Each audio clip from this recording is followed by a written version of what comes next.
আজকে জালুকাড়িতে স্বেচ্ছাসেবক দল জালুকাড়ি জেলা যখন কমিটি হয়েছে, জেলা বিএনপির প্যানেল তারাই দিতে পারে। আমরা তারা নেতৃত্বে এসেছি, আমরা কি তাদের সাথে থাকবো? তারা ভুল করছে, ভুলের মাসুল দিয়েছে। আমরা সংগঠন করি, আমরা কোনো চাঁদাবাজের সাথে সম্পৃক্ত নাই, কোনোদিন ছিলাম না।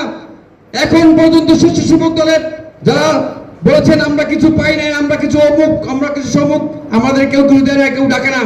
স্বেচ্ছাসেবক দল এখন পর্যন্ত কোন এমপির কাছ থেকে, কোন মন্ত্রীর কাছ থেকে কোন রকমের সুবিধা নেয় নাই, আমরা যাই নাই।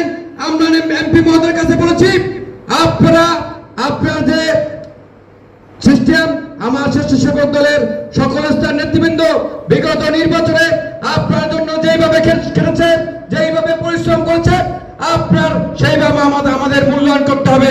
তিনি আমাদের আশ্বস্ত করেছেন, তিনি বলেছেন স্বেচ্ছাসেবক দল জেলার নেতৃবৃন্দ নিয়ে তিনি আলাদাভাবে বসবেন, তিনি তাদের সুখ দুঃখের কথা শুনবেন।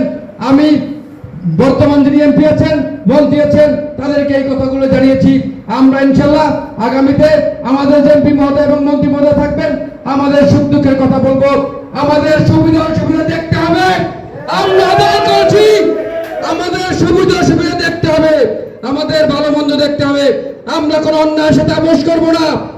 সর্বোপরি দেশটা একটা এক রহমানের হাতকে শক্তিশালী করবে।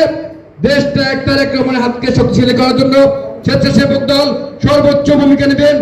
দেশটা একটা এক রহমানের প্রতিটি নির্দেশ অক্ষরে অক্ষরে জালুকাড়ি জেলা স্বেচ্ছাসেবক দল পালন করবে, এই আশা ব্যক্ত করছি। এই পর্যায়ে আপনাদের মাঝে বক্তব্য রাখছেন